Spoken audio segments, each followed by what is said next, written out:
Em nome do Senhor Jesus Cristo, eu tomo o texto de 1 Timóteo 4,16, que diz: tem cuidado de ti mesmo e da doutrina, persevera nestas coisas, porque fazendo isto, te salvarás tanto a ti mesmo como aos que te ouvem. Um certo ministro pregava em sua congregação quando entrou um estranho que pretendia interrogar-lhe. Os diáconos o impediam para que não perturbasse, mas ele insistia. O pastor lhe permitiu que perguntasse. Assim lhe inquiriu o estranho: o senhor crê no que está pregando? Isto é sua experiência real? E foi-se embora. Aquele ministro perturbou-se de tal maneira que procurou a experiência real no Evangelho e encontrou a sua regeneração em Cristo. 2 ministros pregavam numas conferências. Um deles pregou sobre o arrebatamento, juízo final e o inferno. Terminando, dirigiu-se ao colega dizendo: se for verdade o que preguei, nós estaremos perdidos. A palavra de Deus diz que o ministro precisa primeiro verificar a sua salvação pessoal para depois tratar com a salvação dos outros. Diz o texto em Atos 20, 28. Olhai por vós e por todo o rebanho sobre que o Espírito Santo vos constituiu bispos, para apacentardes a igreja de Deus, que ele resgatou com seu próprio sangue. Olhai por vós mesmos. Primeiro, o ministro precisa olhar por si mesmo, se tem condições, pela experiência pessoal, e então poderá olhar pelo rebanho de Deus. Assim como admitimos haver nas igrejas membros não regenerados, igualmente existem ministros que nunca nasceram de novo. Testifico isto pessoalmente, porque eu fui um destes ministros por muitos anos que nunca fora nascido de Deus. Uma pessoa regenerada está alistada para uma guerra cujo objetivo é arrebatar as almas perdidas do poder das trevas. E como pode arrancar almas da perdição um ministro vencido pelas suas iniquidades? As armas desta milícia não são carnais, mas são o poder de Deus para demolir fortalezas muito resistentes. Por isto, fracassam os raciocínios contra a verdade, levando aprisionado todo o entendimento para a obediência a Deus. É preciso renascer. Ninguém será humilhado quando cai nas malhas da graça regeneradora. Humilhados serão aqueles que recusam nascer de novo e não sabem que delícia é esta vitória. Os líderes nas igrejas velam com ciúme, evitando que algo estranho aconteça ao rebanho, ainda que sejam para melhor. Portanto, avisamos agora aos ministros que sejam primeiro qualificados espiritualmente para que possam conduzir certos os seus rebanhos. Porque quem avisa, amigo é. Provérbios 27, 5 e 6. Melhor é a repreensão franca do que o amor encoberto. Fiéis são as feridas feitas pelo que ama, mas os beijos do que aborrece são enganosos. É com amor que apresentamos este alerta às igrejas e principalmente aos ministros. Isto não é julgamento, mas sim a demonstração da mais danosa realidade no meio evangélico.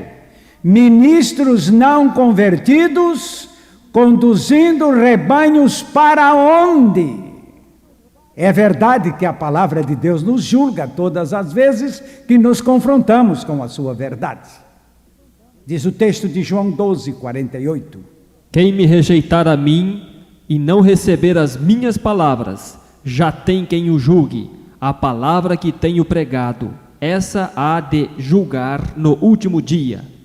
O Senhor sempre responsabilizou com dura veemência os ministros por tudo o que tem acontecido entre o povo. Disse alguém: Deus não empresta o seu trono para que alguém julgue a outrem. Isto é verdade. Por isso, o que apresentamos aqui não é o nosso julgamento, mas sim a palavra que vem do trono daquele que tem direito de nos julgar a todos. Por 7 vezes, o Senhor dirige a sua palavra não às 7 igrejas da Ásia, mas a cada um dos seus pastores, responsabilizando-os por tudo o que acontece nas igrejas. Ao anjo da igreja de Éfeso, ao anjo da igreja de Esmirna, ao anjo da igreja em Tiatira e assim por diante. Os pastores são responsáveis pelos seus rebanhos. Por que havemos de considerar tabu esses ministros que também erram e se consideram intocáveis? Deus não os respeita e a sua palavra lhes é dirigida impetuosamente, sejam eles pastores, bispos, presbíteros, anciãos, sacerdotes, profetas e quem mais. Agora a palavra de Deus nos declara que os antigos puritanos diziam: tal púlpito, quais bancos, tal pastor, qual rebanho. As igrejas são consequência dos seus ministros. Se os líderes são fiéis, os rebanhos prosperam, mas se não o forem, os rebanhos fracassam. Deus está certo ao tratar principalmente com os ministros de todas as denominações. Eu disse que a palavra de Deus nos declara, e eis aqui em Ezequiel 34, 2. Filho do homem, profetiza contra os pastores de Israel. Profetiza e dize aos pastores: assim diz o Senhor Jeová: ai dos pastores de Israel que se apacentam a si mesmos. Não apacentarão os pastores as ovelhas? Ai dos pastores que se apacentam a si mesmos. Lembro-me, na conclusão do meu curso teológico, como planejava o meu ministério mercenário. Espero residir numa grande cidade, assumir uma grande igreja, espero ter um templo suntuoso, boa casa pastoral, o maior salário possível, enfim, apacentando-me a mim mesmo. Mas diz o Senhor: ai dos pastores que se apacentam a si mesmos. E em Jeremias 23, 1 e 2, ainda temos: ai dos pastores que destroem e dispersam as ovelhas do meu pasto, diz o Senhor. Portanto, assim diz o Senhor, o Deus de Israel, acerca dos pastores que apacentam o meu povo: vós dispersastes as minhas ovelhas e as afugentastes, e não as visitastes. Eis que visitarei sobre vós a maldade das vossas ações, diz o Senhor. O Senhor promete aí castigo severo sobre os líderes, porque os pecados dos ministros são sempre mais danosos, produzindo escândalos muito marcantes. Diz ainda o texto de Zacarias, capítulo 10, versículo 3. Contra os pastores se acendeu a minha ira, e castigarei os bodes, mas o Senhor dos exércitos visitará o seu rebanho. O Senhor se acha irado contra esses maus obreiros. Temos ainda a observar aos ministros não regenerados o problema da ignorância. Podem ser cultos, mas não conhecem a profundidade de Deus, de sua palavra e de sua verdade. Em Isaías, capítulo 56, versículos 10 e 11, nos fala disso. Todos os seus atalaias são cegos, nada sabem, todos são cães mudos, não podem ladrar, andam adormecidos, estão deitados e amam o tosquenejar. E estes cães são gulosos, não se podem fartar, e eles são pastores que nada compreendem. Todos eles se tornam para o seu caminho, cada um para a sua ganância, cada um por sua parte. Por que a ganância? O texto explica, porque são cegos e nada compreendem. Na verdade, é muito mais glorioso servir a humanidade do que explorá-la. É muito mais glorioso servir ao rebanho do que usufruir de suas rendas sem alimentá-lo. Ainda em Jeremias 10, versículo 21, o Senhor continua falando. Porque os pastores se embruteceram e não buscaram ao Senhor, por isso não prosperaram e todos os seus gados se espalharam. A outra versão diz que os pastores se tornaram estúpidos, é equivalente à palavra embruteceram. Eu não desejaria ser juiz de uma competição em que atuam estúpidos e brutos. Mas o Senhor, o juiz, defende o seu rebanho das garras desses que se dizem ministros, mas não estão salvos de si mesmos. Estes falsos profetas, o Senhor Jesus afirma que os julgará no último dia. Em Mateus 7, 21 a 23, ele desfecha contra ministros este tremendo julgamento. Nem todo o que me diz Senhor, Senhor, entrará no reino dos céus, mas aquele que faz a vontade de meu Pai, que está nos céus. Muitos me dirão naquele dia, Senhor, Senhor, não profetizamos nós em teu nome?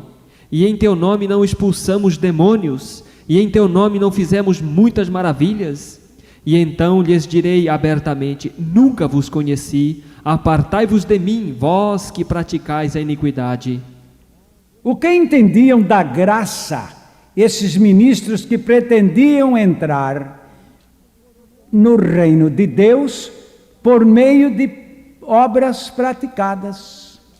Foi isso que fizemos, profetizamos, exorcizamos, fizemos milagres, pois não entram porque nunca se apartaram da iniquidade, nunca foram renascidos.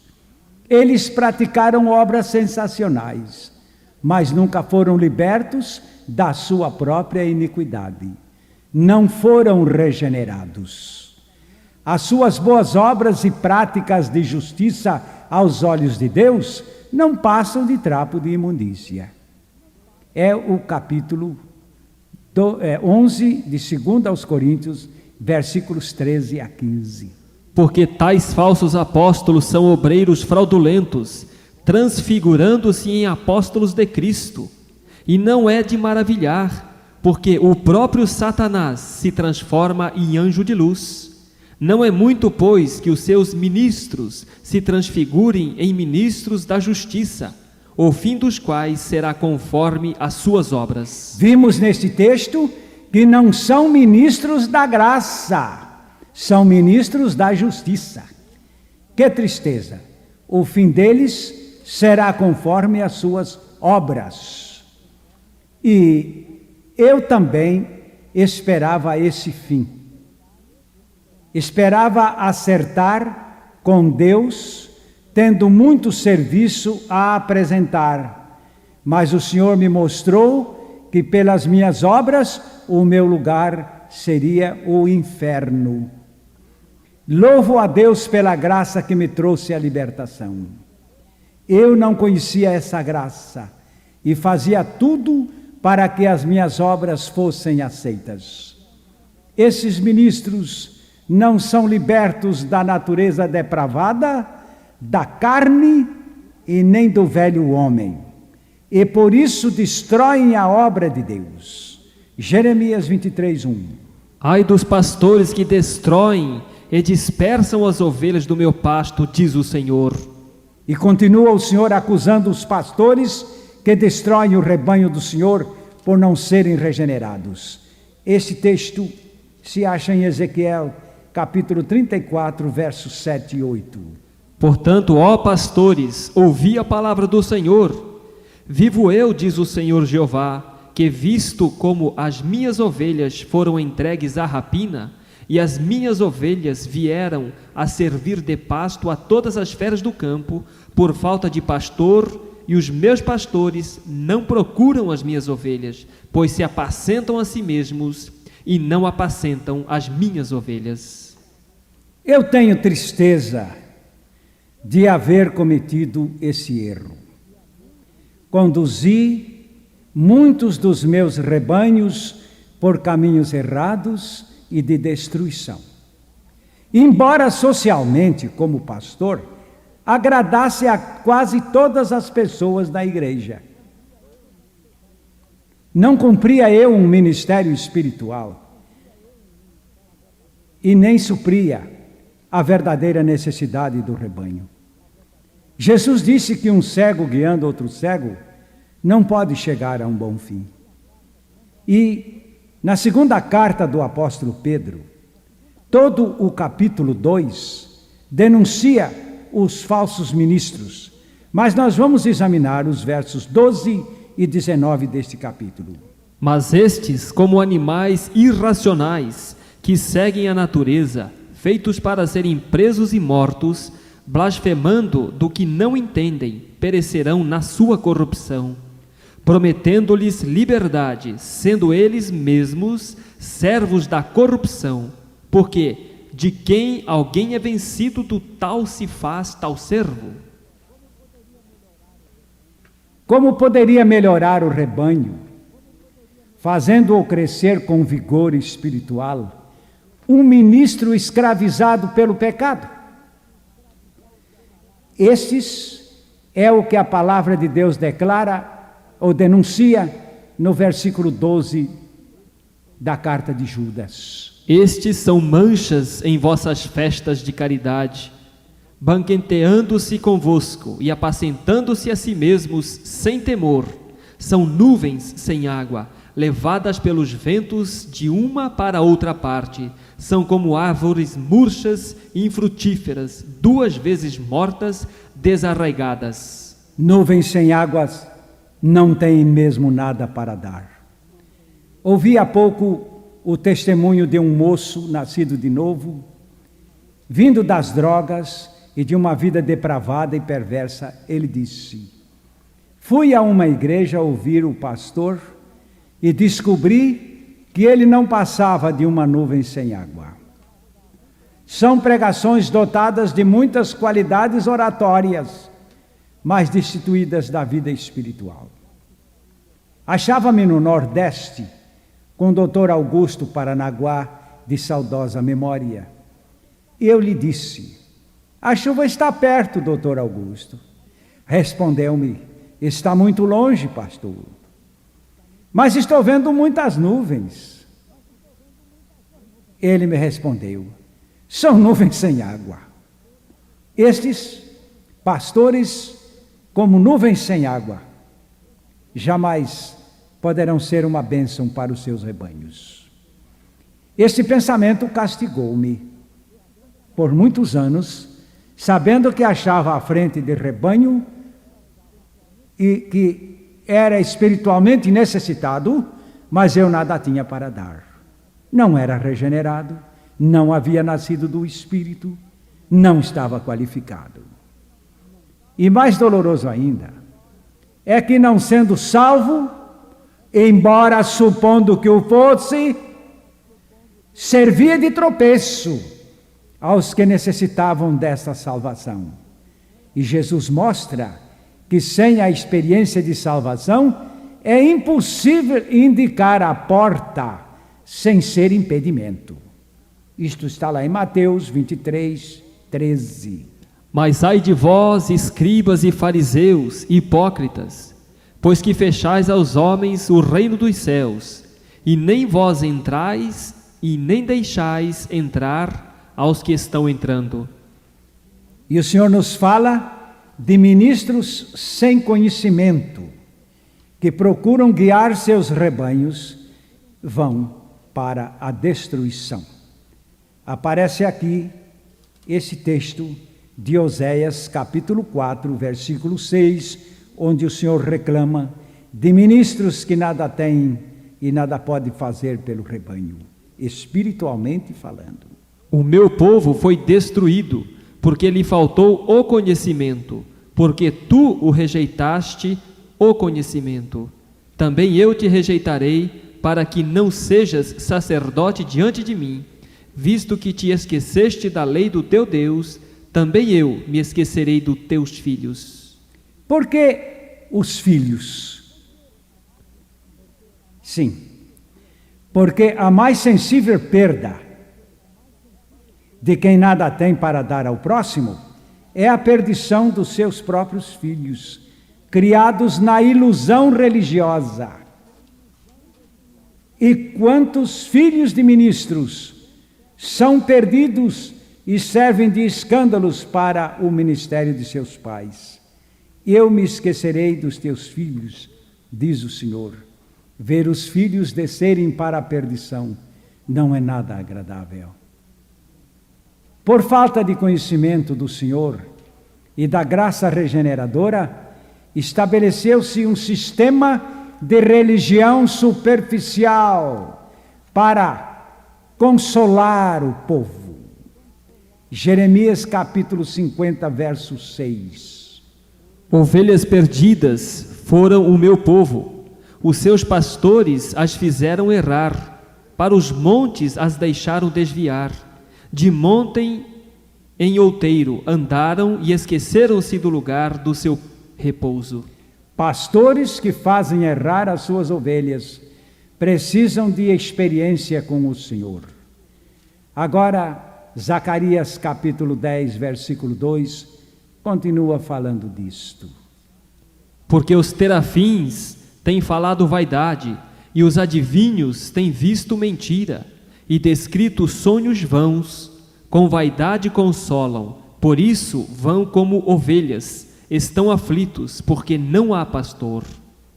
A principal razão por que o povo recorre a outras seitas e anda de seita em seita, é porque não encontra a verdade nos seus pastores.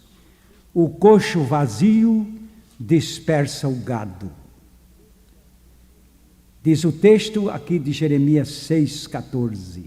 E curam a ferida da filha do meu povo levianamente, dizendo, paz, paz, quando não há paz. Paz, paz, falsa paz. Não há paz. Uma jovem procurou o seu pastor no gabinete pastoral, dizendo-lhe, preciso muito falar com o senhor, eu tenho problema. Respondeu-lhe o pastor, tem problema como? Você é nascida nesta igreja, tem sido membro desde a infância, tem sido superintendente da escola dominical, líder da mocidade, secretária da igreja, primeira organista, você não tem problema. Vai em paz. No dia seguinte, aquela moça se suicidou. Não há paz. A cura é superficial e as almas continuam perturbadas. Isto tudo porque os ministros não têm experiência com o Senhor, não foram renascidos, não sabem o caminho por onde devem andar e como poderão conduzir a outros. Os líderes de certa denominação falaram ao moço recém-formado pelo seminário, agora você está preparado para conduzir uma igreja? E a resposta foi, como estou preparado para conduzir igreja, quando nem eu mesmo sei para onde devo ir? Hoje ele está renascido, é um valoroso guia de almas para o reino de Deus. E os que pregam, esses ministros vazios, vocês podem notar o que pregam. Eis aqui uma grande verdade da palavra de Deus. Pregam uma falsa paz, garantindo o céu para quem vive na injustiça e no pecado, sendo que o céu e a paz só se obtém pela justiça divina. Isaías 32, verso 17. E o efeito da justiça será paz, e a operação da justiça, repouso e segurança para sempre. Não há paz sem justiça. Estes profetas de paz, sem experiência de justificação, são falsos. Isso diz o texto de Jeremias, capítulo 14, versos 13 e 14. Então disse eu: Ah, Senhor, Senhor, eis que os profetas lhes dizem: não vereis espada, e não tereis fome, antes vos darei paz verdadeira neste lugar. E disse-me o Senhor: os profetas profetizam falsamente em meu nome. Nunca os enviei, nem lhes dei ordem, nem lhes falei. Visão falsa e adivinhação, e vaidade e o engano do seu coração é o que eles vos profetizam. E é evidente que ninguém pode pregar o que não tem. Ninguém pode pregar o que não tem. Esta mensagem visa ajudar esses ministros a fim de que despertem e proclamem o avivamento autêntico pelo Evangelho de Cristo, que salva verdadeiramente, e sejam livres da enganosa paz. Diz o texto de Jeremias 23, 17. Dizem continuamente aos que me desprezam: o Senhor disse, paz tereis. E a qualquer que anda segundo o propósito do seu coração, dizem: não virá mal sobre vós. Ora, esta foi a pregação do diabo no Éden. Certamente não morrereis. Isso está lá em Gênesis 3, 4. Certamente não morrereis. Salvação em pecado e pecadores salvos não existem na Bíblia. É a pregação do diabo, dizendo: pequem e não serão punidos. Pequem e irão para o céu. Isto é escarnecer de Deus. E a resposta está em Gálatas, capítulo 6, versos 7 e 8. Não erreis. Deus não se deixa escarnecer, porque tudo que o homem semear, isso também ceifará. Porque o que semeia na sua carne, da carne ceifará a corrupção, mas o que semeia no Espírito, do Espírito ceifará a vida eterna. Por isto o ministro precisa ser liberto e proclamar esta libertação. Libertação do pecado. Romanos capítulo 6, verso 18. E libertados do pecado, fostes feitos servos da justiça. Esta pregação falsa, que procede do diabo, é muito danosa. Escutem esta história. Uma senhora na Inglaterra tomou o seu bebezinho em tempo de neve e embarcou num trem para dirigir-se a Plymouth, onde residia sua mãe. Como não sabia onde saltar, dirigiu-se ao condutor do trem dizendo-lhe que precisava de orientação. Disse-lhe o chefe: a senhora pode deixar por minha conta, que antes de Plymouth lhe avisarei. Mas ao lado havia um passageiro que disse: eu também posso indicar-lhe a estação de Plymouth. Era noite fria e caía muita neve. O homem que se ofereceu para ensinar disse: agora é a penúltima parada, a próxima será Plymouth. Aquela senhora, agradecida, saltou no ponto indicado pelo passageiro. Mas a parada era da caixa d'água para abastecer a locomotiva. Logo o trem ia chegando a Plymouth e o condutor veio e perguntou: onde está aquela senhora? Disse o passageiro: ela saltou na parada anterior. Mas lá é a caixa d'água, não existe casa. ela não terá abrigo e morrerá sob a neve com a criança. Quem mandou a mulher descer? Disse o informante: eu mandei. Mas o senhor estava certo para orientá-la? É danoso deixar-se orientar por quem não tem experiência. A equipe de socorro encontrou mãe e filha já mortas. Eis o desastre de se dar atenção e de ser guiado por quem nada tem. Conheço um pregador que deixou o pastorado julgando assim: se eu mesmo me acho debaixo do pecado, como levarei libertação aos que me ouvem? Isto é ser honesto e ser sincero. Deixou o ministério. Ministros que não estão libertos e pregam liberdade são fraudulentos e o povo precisa ter cuidado com eles. Certa vez recebemos em nossa casa um agricultor. Ele estava doente e veio se tratar na cidade. E quando se achava melhor, disse-me: pastor, hoje irei ouvi-lo no culto. Aquele homem simples me ouviu pregar. E no dia seguinte de manhã, ele me disse: eu ouvi o senhor ontem e tenho 3 coisas para lhe dizer. Primeiro, quando o senhor prega, o seu comportamento pessoal, gesto, olhares, movimentos e tom da voz não são seus, não são originais. O senhor deve imitar alguém que admira. A segunda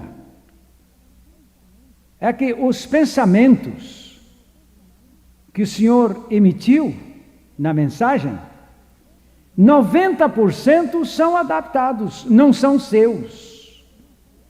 Nisto eu achei que o senhor é muito estudioso para reportar tanto pensamento alheio. Aquilo que se adquire de outros não tem a força como o pensamento original na aplicação da mensagem. Agora, a terceira, seu pastor, pode ser pesada. E, meus amados, pudesse eu ter acordado naquele tempo, eu era bem moço, choro e lamento o tempo perdido. Aquele homem me disse: o senhor não tem experiência com Deus. O senhor é um ministro artificial. Tem a arte de pastorear, mas o senhor não tem coração de pastor. Precisa da experiência com Deus. Fiquei muito grato àquele homem, mas eu devia ter sentido mais o que ele me disse, porque ainda permaneci por anos na mesma situação. E a palavra de Deus adverte em Filipenses 3:2. Guardai-vos dos cães, guardai-vos dos maus obreiros, guardai-vos da circuncisão. Guardai-vos dos cães, guardai-vos dos maus obreiros. Isto quer dizer, cuidado com os ministros, cuidado comigo, porque se não manifestar evidência da minha regeneração, fujam de mim. Provem os ministros como é preciso verificar se um cão é raivoso ou pacífico. Mas verifique se o ministro é regenerado ou não. E tenha já certeza de que é impossível um ministro que é contra o novo nascimento e que tenha a experiência daquilo que detesta. Em Colossenses 2:8, a palavra nos adverte ainda acerca destes perigos. Tende cuidado para que ninguém vos faça presa sua, por meio de filosofias e vãs subtilezas, segundo a tradição dos homens, segundo os rudimentos do mundo e não segundo a Cristo. Eles têm muita coisa, a sua bagagem é vasta e diversificada, mas não tem nada de espiritual, porque do Espírito só para quem renasceu. Deus nos diz nesse texto: Tende cuidado. Os filósofos são bons mestres, mas não são guias espirituais para conduzir ao reino de Deus. Precisamos mais que filosofias, sutilezas, tradição dos homens e rudimentos do mundo. Precisamos de Cristo, o seu crescimento e a perfeição nele. Em Colossenses, capítulo 1, versículo 29, nos mostra aqui a palavra de Deus, o que é um ministro consciente e o que é cumprir um ministério consciente. E para isto também trabalho, combatendo segundo a sua eficácia, que obra em mim poderosamente.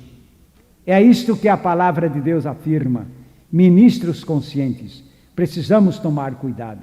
E ainda mais, adverte contra enganos destes astutos e fraudulentos, em Efésios, capítulo 4, versículo 14. Para que não sejamos mais meninos inconstantes, levados em roda por todo o vento de doutrina, pelo engano dos homens, que com astúcia enganam fraudulosamente. Doutrina é a palavra importante aqui, porque doutrina é o ensino que confere com toda a Bíblia e se identifica com o sacrifício de Cristo. Repito, doutrina é o ensino que confere com toda a Bíblia e se identifica com o sacrifício de Cristo.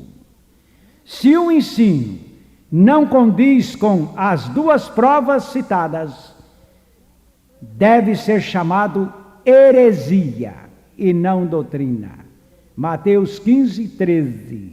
Ele, porém, respondendo, disse: toda a planta que meu Pai Celestial não plantou será arrancada. Essas coisas não devem ser em nosso meio admitidas, mas devem ser erradicadas. Por isto, temos que tomar mesmo cuidado com aqueles que nos ministram ensinos sem que tenham capacidade espiritual. Agora, diz o texto da palavra de Deus a respeito de pessoas que preferem esse tipo de pregadores. A palavra de Deus nos adverte também acerca de indivíduos que dão sustentos grossos para estes ministros que pregam segundo as suas vontades e os seus anseios. Diz aqui, aqueles que preferem esse tipo de ministro astuto, enganoso e fraudulento. 2 Timóteo 4, 3 e 4. Porque virá tempo em que não sofrerão a sã doutrina, mas tendo comichão nos ouvidos, amontoarão para si doutores conforme as suas próprias concupiscências, e desviarão os ouvidos da verdade, voltando às fábulas. E já estamos nesse tempo que a palavra de Deus se refere. Já se ajunta a maior quantidade de ministros vazios, cheios de palha, fábulas, de cultura, mas não do Espírito. E isto não é coisa moderna. Antigamente também foi assim e futuramente não mudará. Diz aqui Isaías, capítulo 30, versículo 10. Que dizem aos videntes, não vejais, e aos profetas, não profetizeis para nós o que é reto. Dizei-nos coisas aprazíveis, e tende para nós enganadoras lisonjas. Eles preferem os ministros que lhes apresentem enganadoras lisonjas. Parece que estão seguros com isto. O auditório maligno que apoia um ministério maligno, eu não sei para onde pastor e igreja terão de chegar finalmente. Se não levarem uma transformação, estarão todos perdidos. E é preciso dizer que, em primeiro lugar, estes ministros necessitam da convicção de seus pecados. Porque a única razão de um ministério vazio, incompetente e infrutífero é a iniquidade. Em alguns, essas iniquidades se explodem e se manifestam, e manifestam também com grande imoralidade do seu pecado. Mas há outros, a coisa é diferente. Se acobertam, se camuflam e se escondem. Parecem bonzinhos e retos, mas há pecado. Nós temos em Provérbios 28:13. O que encobre as suas transgressões nunca prosperará, mas o que as confessa e deixa alcançará misericórdia. Transgressão encoberta é morte, porque o salário do pecado é a morte para todos. É a morte para qualquer ministro em pecado, e não é a vida eterna. Diz o texto de 1 João 3,8: quem comete o pecado é do diabo. Eu amo esse texto. Cito-o sempre com gratidão, pelo impacto que me causou, trazendo-me a convicção do meu pecado. Quem comete pecado é do diabo. Isto é a palavra de Deus. Não pude dizer nada ao contrário. Fui cercado de todos os lados por esta tremenda verdade. Comete pecado é do diabo. É do diabo. Eu nada podia contra esta verdade, mas passei a clamar a Deus, dizendo: eu sei que cometo pecado e que sou do diabo, mas tem misericórdia de mim, Senhor. E o Senhor atende o clamor sincero. Ele me salvou. Aleluia. A palavra de Deus anuncia esta busca sincera. Ministros, meus amados ministros, arrependei-vos e convertei-vos, buscando um novo nascimento, a regeneração, para que sejais justificados e sejais a bênção que as igrejas necessitam. Este clamor já vem desde Joel, capítulo 2, versículo 17. Chorem os sacerdotes, ministros do Senhor, entre o alpendre e o altar, e digam: poupa a teu povo, ó Senhor, e não entregues a tua herança ao opróbrio, para que as nações façam escárnio dele, porque diriam entre os povos: onde está o seu Deus? Este clamor deve partir de um coração sincero, buscando a graça regeneradora e renovadora do Espírito Santo. E que diz mais o Senhor? Eis aí o texto de Jeremias, capítulo 25, versos 34 a 37. Uivai, pastores, e clamai, e rebolai-vos na cinza, principais do rebanho, porque já se cumpriram os vossos dias para serdes mortos, e eu vos quebrantarei, e vós então caireis como um vaso precioso, e não haverá fugida para os pastores, nem salvamento para os principais do rebanho. Voz de grito dos pastores, e uivo dos principais do rebanho, porque o Senhor destruiu o pasto deles, porque as suas malhadas pacíficas serão desarraigadas, por causa do furor da ira do Senhor. Deus intima os ministros ao arrependimento para a regeneração. E muitos se submeterão a esta convocação divina, porém muitos outros se rebelarão. Ouvi contar a experiência de um ministro que assumiu o pastorado em uma igreja nos Estados Unidos. A igreja tinha 3.000 membros. No fim do primeiro ano de pastorado, a igreja baixou para 2.000 membros. No fim do segundo ano, se achava com cerca de 1.800 membros. E no fim do terceiro ano, havia 1.500 membros na igreja. E ele, o ministro, contava o seguinte: a diretoria da igreja pediu-me uma reunião confidencial. E os irmãos, com muito carinho, disseram: pastor, saiba que o amamos muito e que o senhor é um bom homem, inteligente, trabalhador e muito culto, mas percebemos que a nossa igreja não tem progredido com o seu ministério. Eu respondi ao conselho da igreja: percebo isto, sinto e sofro demasiadamente desde o começo do meu pastorado aqui, porque não vi a igreja crescer, mas antes diminuir até agora. E me pus a chorar.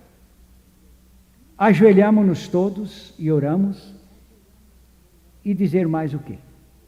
Os irmãos se levantaram e cada um se aproximava de mim, dizendo: pastor, eu e a minha família o amamos muito. E chorando, se despedia cada irmão.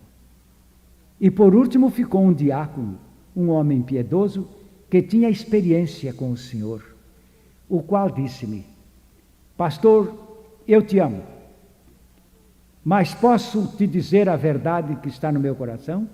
E eu lhe disse: pode, irmão, pode dizer, estou para ouvir tudo. E aquele irmão declarou-me solenemente: pastor, você é um morto. Agradeci-lhe. Aquela palavra, você é um morto, tomou conta do meu coração de tal maneira que fui para casa, contei tudo para a esposa, mas aquela expressão do diácono ficou incisiva no meu coração. Abri a Bíblia em Apocalipse, capítulo 3, versículo 1. E ao anjo da igreja que está em Sardo escreve: isto diz o que tem os 7 Espíritos de Deus e as 7 estrelas. Eu sei as tuas obras, que tens nome de que vives e estás morto. Confessei ao Senhor: tu falas diretamente para mim. Eu estou morto, eu estou morto. Mas tem misericórdia de mim e passa-me da morte para a vida. E insisti clamando por esta experiência pessoal, até que encontrei o meu transporte da morte para a vida. É João 5, versículo 24. Na verdade vos digo que quem ouve a minha palavra e crê naquele que me enviou tem a vida eterna e não entrará em condenação, mas passou da morte para a vida. Quando passei da morte para a vida, meus irmãos, vi que esta graça superabundou em mim e transbordou para a igreja, e agora estamos com mais de 5.000 membros e o Senhor continua fazendo uma obra real e extraordinária em nosso meio. Não só ganhei a vida, mas tenho conseguido levar o avivamento ao meu rebanho e fora, pois existe uma vida abundante em Jesus para os ministros primeiro e para os rebanhos em segundo lugar. Eles usufruem da mesma experiência que temos alcançado. Efésios 2:5. Estando nós ainda mortos em nossas ofensas, nos vivificou juntamente com Cristo, pela graça sois salvos. E como poderemos chegar à graça da vida de Cristo em nós? Em primeiro lugar, Ele nos atraiu ali na cruz. João 12:32. E eu, quando for levantado da terra, atrairei todos a mim mesmo. Ele atraiu a todos, e não será que Jesus também atraiu os ministros? Que maravilha, Ele me atraiu. Porém, Ele nos atraiu quando se achava na cruz. E por que na cruz? Para nos crucificar. Estou crucificado com Cristo. Precisa ser a experiência de todos os que Ele atraiu para si. Romanos 7:4. Assim, meus irmãos, também vós estáis mortos para a lei, pelo corpo de Cristo, para que sejais doutro, daquele que ressuscitou dentre os mortos, a fim de que demos fruto para Deus. Foi com amor e convicção que dirigi uma carta ao pastor Jim Swagger, declarando-lhe: você precisa morrer com Cristo na cruz, para que tenha vitória sobre a sua iniquidade. A palavra de Deus declara que fomos mortos com Cristo na cruz, como se lavra um atestado de óbito. Segundo aos Coríntios 5:14. Porque o amor de Cristo nos constrange, julgando nós assim, que, se um morreu por todos, logo todos morreram. Todos morreram, ali onde Cristo morreu por nós. E então, diz aqui o texto mais de Romanos capítulo 6, versículos 1, 2 e 7. Fomos mortos para o pecado. Que diremos, pois? Permaneceremos no pecado para que a graça abunde? De modo nenhum. Nós que estamos mortos para o pecado, como viveremos ainda nele? Porque aquele que está morto está justificado do pecado. E continua o texto, mostrando que se morremos com Cristo para o pecado, é evidente que com ele viveremos, diz o texto de Romanos 6, 8 e 11. Ora, se já morremos com Cristo, cremos que também com ele viveremos. Assim também vós considerai-vos mortos para o pecado, mas vivos para Deus em Cristo Jesus, nosso Senhor. E prossegue o texto de 2 Timóteo, capítulo 2, versículo 11. Palavra fiel é esta, que, se morremos com ele, também com ele viveremos. É preciso morrer para nascer, como diz o texto de 1 Coríntios 15, 36. Insensato, o que tu semeias não nasce sem primeiro morrer. Esta é a receita da palavra de Deus para a regeneração. Morte e ressurreição em Cristo, pois Cristo morreu e ressuscitou por nós, e a mesma palavra afirma que fomos mortos e ressuscitados nele. A declaração de que Cristo morreu e ressuscitou é uma verdade, porém a nossa inclusão em sua morte e ressurreição, que é a nossa identificação com ele e que nos leva à experiência da regeneração. Em sua morte somos destruídos e em sua ressurreição somos recriados. 1 Pedro 1:3. Bendito seja o Deus e Pai de nosso Senhor Jesus Cristo, que segundo a sua grande misericórdia nos gerou de novo para uma viva esperança pela ressurreição de Jesus Cristo dentre os mortos. Todo o ponto de partida consiste em nos considerarmos mortos. Assim também vós considerai-vos mortos para o pecado. E diz o texto de Colossenses 3:3. Porque já estáis mortos e a vossa vida está escondida com Cristo em Deus. Estáis mortos. Estáis mortos. Alguém indagou a George Miller, que teve um glorioso ministério, indagou a respeito dos seus êxitos. Ele respondeu curvando-se até tocar o chão. Veio um dia em que eu morri completamente, morri para George Miller, suas opiniões, preferências, gosto e vontade, morri para o mundo, sua aprovação e censura, morri para a aprovação e censura até mesmo dos meus irmãos e meus amigos. Desde aquele dia tenho me apresentado diante de Deus e Ele me tem aprovado e usado para a sua glória. João 12:24. Na verdade vos digo que, se o grão de trigo caindo na terra não morrer, fica ele só, mas se morrer, dá muito fruto. Muito fruto é a credencial segura de um ministério aprovado. Isso não indica que o verdadeiro fruto seja a agregação de multidões às igrejas. Porém, o verdadeiro fruto é o de almas regeneradas entrando para o reino de Deus. O Senhor Jesus Cristo condena o proselitismo. Um prosélito é a introdução do indivíduo na igreja sem o novo nascimento. Mateus 23:15. Ai de vós, escribas e fariseus hipócritas, pois que percorreis o mar e a terra para fazer um prosélito, e depois de o ter desfeito, fazeis filho do inferno 2 vezes mais do que vós. O Senhor Jesus declara que irá para o inferno, tanto o ministro como o prosélito. E aqui então é o que eu lhe pergunto: fiz-me acaso seu inimigo, dizendo-lhe a verdade?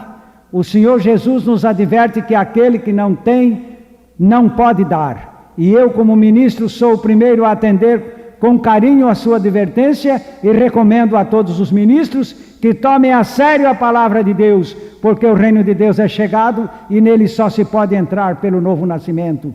Mas esta mensagem é um convite aos ministros para que verifiquem as suas próprias experiências, a fim de que possam levar a outros a verdade que realmente salva. Conta Jim Swaggart que um certo membro de igreja morreu e foi para o inferno. E ali encontrou os demais perdidos, de cabeça baixa.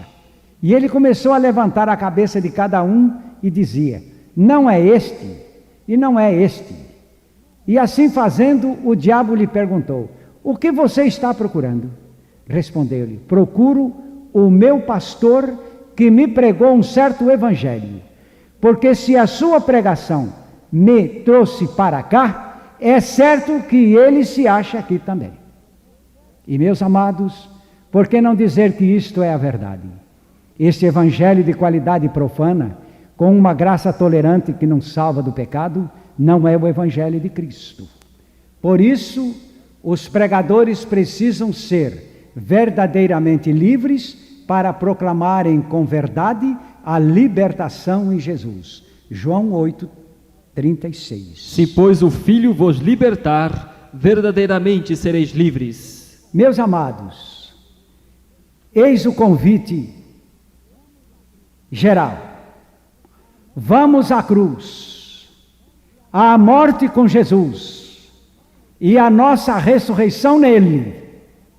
E o Espírito Santo fará uma grande obra através de nosso ministério para a glória de Deus.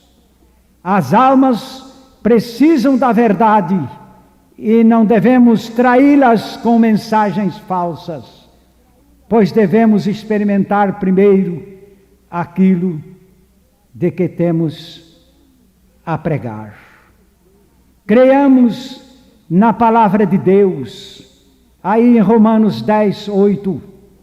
Mas que diz, a palavra está junto de ti, na tua boca e no teu coração. Esta é a palavra da fé que pregamos. Isto é verdade, porque a fé vem pelo ouvirmos a palavra de Deus. Estamos mortos e ressuscitados nele, isto afirma a palavra de Deus. E crendo estes fatos, a palavra se torna nossa experiência, nossa regeneração. Pois regenerado é aquele que morreu e ressuscitou com Cristo. Este pode dar o que tem, e o povo o receberá. Agora, ao encerrar esta mensagem, expresso mais uma vez o meu sincero amor cristão a todos os ministros. Que me odeiem, mas eu os amo, porque desejo vê-los muito frutíferos para a glória de Deus Pai, conforme João 15, 8. Nisto é glorificado meu Pai, que deis muito fruto, e assim sereis meus discípulos. Oremos. Pai Celestial, Tu és o autor da palavra e de todas as coisas. Faça que haja um avivamento pela vida do Senhor Jesus Cristo, começando em cada ministro. Tu vais fazer esta obra levantando os pregadores e levando-os à morte e ressurreição em Cristo. Vivifica os teus ministros para que as tuas igrejas também sejam edificadas e frutíferas. Em nome de nosso Senhor Jesus Cristo. Amém. A mensagem que você acabou de assistir faz parte do Ministério de Comunicação Palavra da Cruz. Temos um grande acervo de estudos bíblicos em áudio e vídeo. Distribuímos também gratuitamente o jornal mensal Palavra da Cruz. Entre em contato conosco pelo fone 0 operadora 43 3372 8900 ou pelo e-mail livraria@piblondrina.com.br. Visite-nos pelo site www.livrariapiblondrina.com.br ou acesse www.piblondrina.com.br. Graça e paz.